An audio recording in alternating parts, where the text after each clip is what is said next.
Kongo-Roo is a Screen Gems fantasy cartoon from 1946. This is directed by Howard Swift, it's written by Cal Howard, and we have a voice cast including Jack Mather, Stan Freberg, Cal Howard, and William Shaw. And I didn't think this was very good.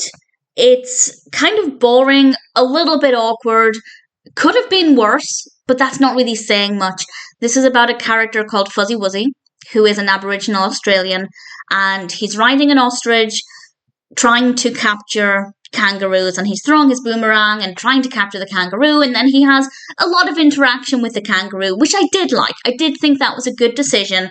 I didn't really care for the character of the kangaroo, but it was a little bit more interesting than if they didn't interact and it was just the character trying to capture the kangaroo.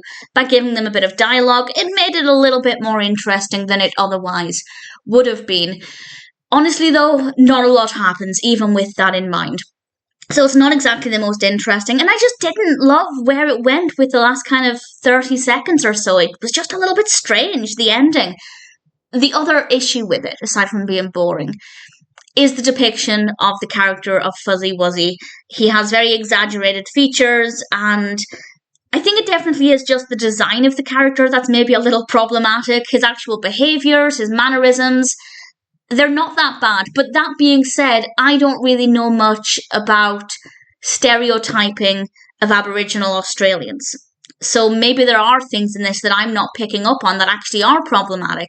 And if anybody has any thoughts or opinions or information about that, please feel free to share. But I definitely think the character's personality could have been more offensive than it was. But as I said, my knowledge of that kind of stereotype is not that great.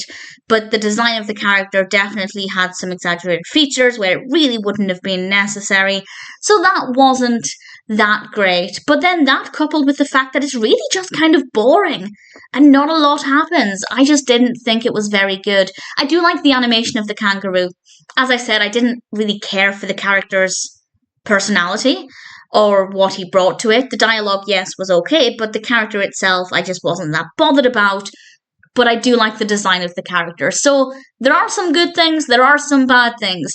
In general, I'd say Kongo-Roo is not a great cartoon. If you're curious about it, check it out, see what you think. But if you're just looking for a recommendation for a decent animation, a decent story, Kongo-Roo is not one that I'd say is worth checking out.